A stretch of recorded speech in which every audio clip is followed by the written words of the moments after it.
Hi, I'm Michelle Ruminski. I'm currently a senior in the BGS program here at Eastern Illinois University. I live in Antioch, Illinois with my husband Ron, and our son Thomas is a sophomore at Iowa State University. This semester, we've worked on our critical thinking skills, and a significant part of critical thinking is reflection.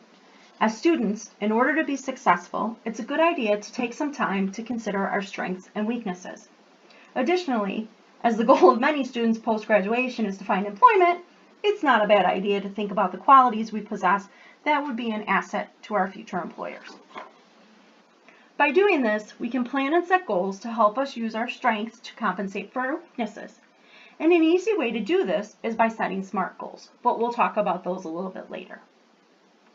First, I'd like to walk you through my process. I'm going to share my strengths and weaknesses with you and some characteristics that I think would make me a good employee. My weaknesses are that I'm easily distracted, I'm a procrastinator, and I'm a perfectionist. Perfectionism is a weakness, yes, because we tend to waste time unnecessarily on details that aren't important, and it's an obstacle to efficiency. So these are my weaknesses, and here's some of my strengths. I have a good memory, I'm focused on my end goals, and I'm a competent writer. These strengths give me something to work with to build a plan to overcome those weaknesses we talked about. Next, I want to talk to you a little bit about qualities that I possess that I think will help me in a professional setting. I'm tech savvy, I'm not afraid of technology, I pick up things quickly, and my previous experience in IT is often attractive to employers. Innovative. I cheated a little bit here. I was curious what my friends and family would say were some of my qualities that would help me, get a job. So I asked them, and at first I was surprised that innovative was listed by more than a few in my informal survey. However, when I gave it some thought, I agreed. I tend to look at problems or systems with an eye on how they can be improved or approached from a different perspective. I'm a creative thinker. So, in that respect, I suppose I am an innovator. Organized. I am ridiculously organized. This I will own because it makes up for so many of my other shortcomings. And as you can hear, although I get a little nervous when public speaking, I am articulate. I communicate well both in person and on paper. So, what does all this mean? Well, it's helpful to use our strengths and weaknesses to come up with some SMART goals. SMART goals are a way to be very specific in your planning. I have some goals that have been bouncing around in my brain for a while, but I never really took the time to sit down and think about what actions I needed to make those a reality. So, SMART goals must be specific, measurable, achievable, relevant, and time-bound. Let's recap my strengths and weaknesses very quickly. So there you have them.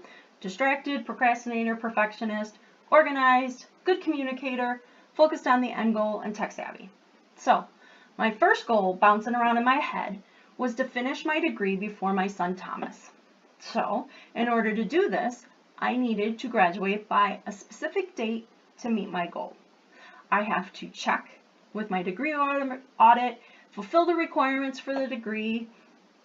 Is it attainable? Achievable? Yes.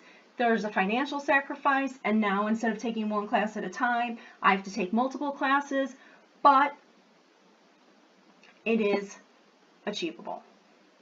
Why is it relevant now? I have the time as well as the support needed to go to school full-time.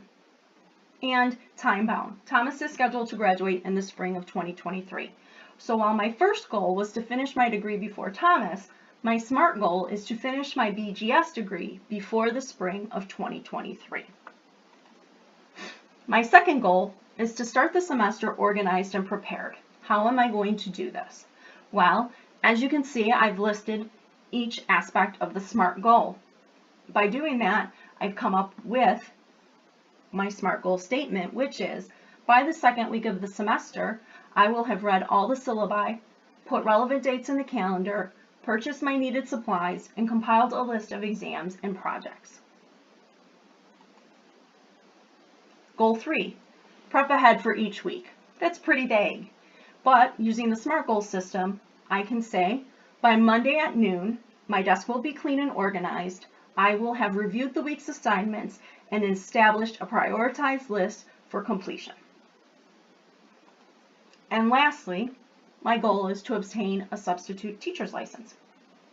By following the SMART goal system, this is a little vague, but over here I can say my SMART goal is to apply and be certified as a substitute teacher before the beginning of the next year following graduation. So if you look here at achievable, right now I'm not there yet. I need to graduate, but what I can do in the meantime is to research the process and prepare any necessary documentation so that when I do earn my degree, I am ready to go ahead and pursue certification.